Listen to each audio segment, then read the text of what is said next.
Hello बच्चों, देखिए अब जो हमारा टॉपिक है ये है डाइलेक्ट्रिक कांस्टेंट और रिलेटिव परमिटिविटी।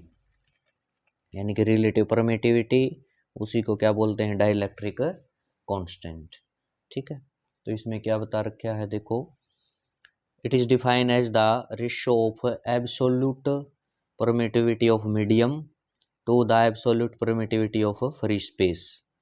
यानी कि जो हमारी परमिटिविटी है, एब्सोल्यूट परमिटिविटी मीडियम की, उसके साथ किसकी ratio, absolute permittivity of free space. Free space की जो परमिटिविटी होती है उसके साथ रेशो। ठीक है, तो ये आपकी क्या है, डाइलेक्ट्रिक कांस्टेंट, या उसको क्या बोलेंगे, रिलेटिव परमिटिविटी। अब इसको देखो कैसे करते हैं। वैक्यूम और फ्री स्पेस के लिए हम फोर्स निकाल लेंगे कूलम्ब्स लॉ से दो चार्ज के बीच में। यानी कि हमारे ये Q1 और Q2 चार्ज फ्री स्पेस में रखे हैं, तब हम फोर्स को कैसे लिखेंगे, एफ नोट, यानी कि फ्री स्पेस के लिए है Q1 Q2 4 pi epsilon naught R square. ठीक है, अब यही सेम चार्ज हमारे Q1 और Q2 ये किसी मीडियम में रखे हैं, तो फोर्स उनके बीच में कैसे निकलेगा, कूलम्ब्स लॉ से उस फोर्स को कहेंगे एफ एम, यानी फोर्स इन मीडियम, जब हमारे ये दोनों चार्ज किस में रखे हैं, मीडियम में। तो आपका ये हो जाएगा Q1 Q2 4 पाई।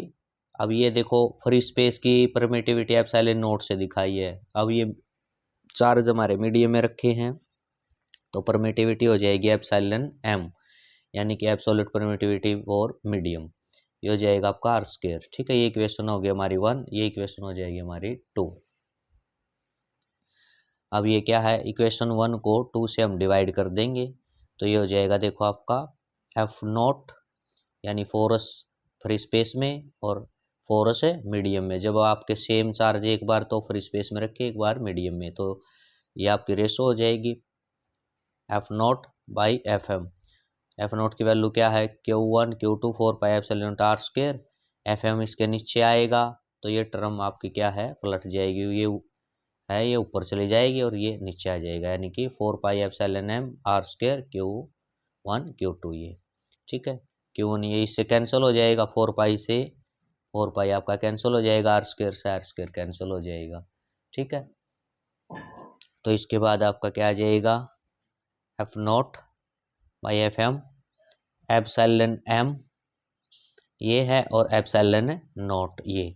ठीक है, ये आपने किसके इक्वल लिख दिया, ये के इक्वल, या एप्सिलॉन आर, यानी कि जो ये है ना आपकी ये एप्सिलॉन एम, यानी कि absolute permittivity in medium to the absolute permittivity in free space, इनकी रेशो है। इसी को क्या है, हमने ऊपर डिफाइन भी किया, इसी को के से डिनोट कर देंगे, ऐसा एप्सिलॉन आर लिख देंगे। यही आपकी क्या होती है, रिलेटिव परमिटिविटी बोलते हैं, या इसको डाइलेक्ट्रिक कांस्टेंट बोलते हैं। क्या बोलते हैं, डाइलेक्ट्रिक कांस्टेंट। ठीक है, तो ये आप फोर्स की टर्म में भी डिफाइन कर सकते हो। देखो ये तो आपने डेफिनेशन आपके ऊपर लिखी गई है, ये जो रिलेटिव परमिटिविटी है, ये ऊपर डेफिनेशन हमने लिख दी, ratio of absolute permittivity in medium to the absolute permittivity in free space.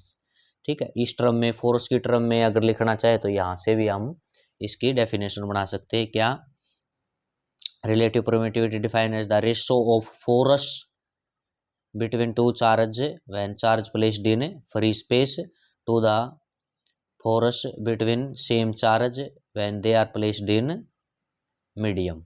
ठीक है, ये फोर्स की टर्म में हमने इसको डिफाइन कर दिया, रिलेटिव परमिटिविटी ये होती है आपकी। क्लियर हुआ। ठीक है, अब इसमें यहाँ एक चीज और हम नोट करेंगे, देखो ये आपकी फोर्स की रेशो है, ये फोर्स चार्ज के बीच में कब है, जब चार्ज आपके किस में रखे हैं, फ्री स्पेस में, और ये सेम चार्ज जब मीडियम में रखे हैं, तो ये फोर्स है। ठीक है, ये आपका किसके इक्वल, हमने इसके इक्वल कह दिया, एप्सिलॉन एम नोट ये है, और ये आपने के लिखा हुआ है, डाइलेक्ट्रिक परमिटिविटी, डाइलेक्ट्रिक कांस्टेंट या रिलेटिव परमिटिविटी। ठीक है, तो इस टर्म को आप क्या लिख सकते हो, के, ये हो जाएगा आपकी रिलेटिव परमिटिविटी। के क्या है, यहाँ पर रिलेटिव परमिटिविटी है। अब इस एफ एम को मैं इधर ले जाऊंगा तो के इसके नीचे आ जाएगा, एफ नॉट बाई के एफ एम, ये फोर्स है मीडियम में। ठीक है, अब आप ध्यान से देखो, अगर हम चार्ज को मीडियम में रखेंगे तब जो फोर्स आएगा, जब हमने फ्री स्पेस में रखा था उससे कम आएगा, क्योंकि 1 बाई के हो जाएगा ना, जो फ्री स्पेस में चार्ज को रखने पर जो फोर्स आता है वो फोर्स आपका के से डिवाइड हो गया डाइलेक्ट्रिक या रिलेटिव परमिटिविटी से, तब जो आएगा वो आपका मीडियम का आ जाएगा। जब हम फोर्स को फ्री स्पेस वाले फोर्स को किससे डिवाइड करेंगे, के से, यानी डाइलेक्ट्रिक कांस्टेंट से डिवाइड होगा तो आपका ये किसका आएगा, मीडियम का फोर्स आएगा। ठीक है, तो मीडियम वाला फोर्स आपका जो जब चार्ज को मीडियम में रखते हो किसी में तो वो फोर्स आपका कम होता है, बल्कि फ्री स्पेस में रखते हो तो आपका फोर्स क्या होता है, ज़्यादा होता है। ठीक है, इस पे एक छोटा सा न्यूमेरिकल देख लेते हैं। 2 पॉइंट चार्ज आपके दिए गए हैं, +2 माइक्रोकुलाम एंड +6 माइक्रोकुलाम। ठीक है, रिपेल ईच अदर, एक दूसरे को क्या कर रहे हैं, ये रिपेल करते हैं। विद ए फोर्स, किसने फोर्स से रिपेल कर रहे हैं, 12 न्यूटन से। ठीक है, if the system is dipped in water, same आपके जो ये चार्ज थे इनको आपने क्या कहाँ पर, वाटर में रख दिया। ठीक है, और डाइलेक्ट्रिक कांस्टेंट कितना है, 81 है। फ्री स्पेस और वाटर का जब निकालोगे उनका रिलेटिव परमिटिविटी तो वो क्या है आपकी 81। तो force then what will be the force, आपने वाटर के अंदर फोर्स निकालना है। ठीक है, तो एफ नोट यानी कि जब चार्ज आपके ये दोनों फ्री स्पेस में रखे थे तो कितना न्यूटन फोर्स था, 12 न्यूटन था।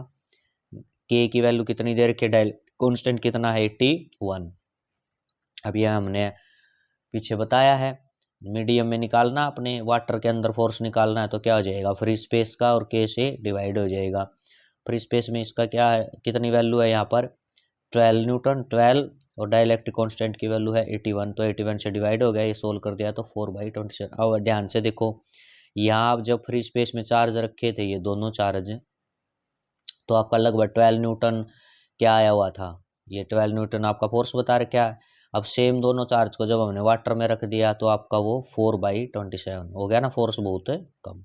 तो ये आपका क्या है, रिलेटिव परमिटिविटी या डाइलेक्ट्रिक कांस्टेंट। क्लियर हुआ ये आपको। ठीक है, तो इसको आपने कर लेना है, ये था आपका टॉपिक।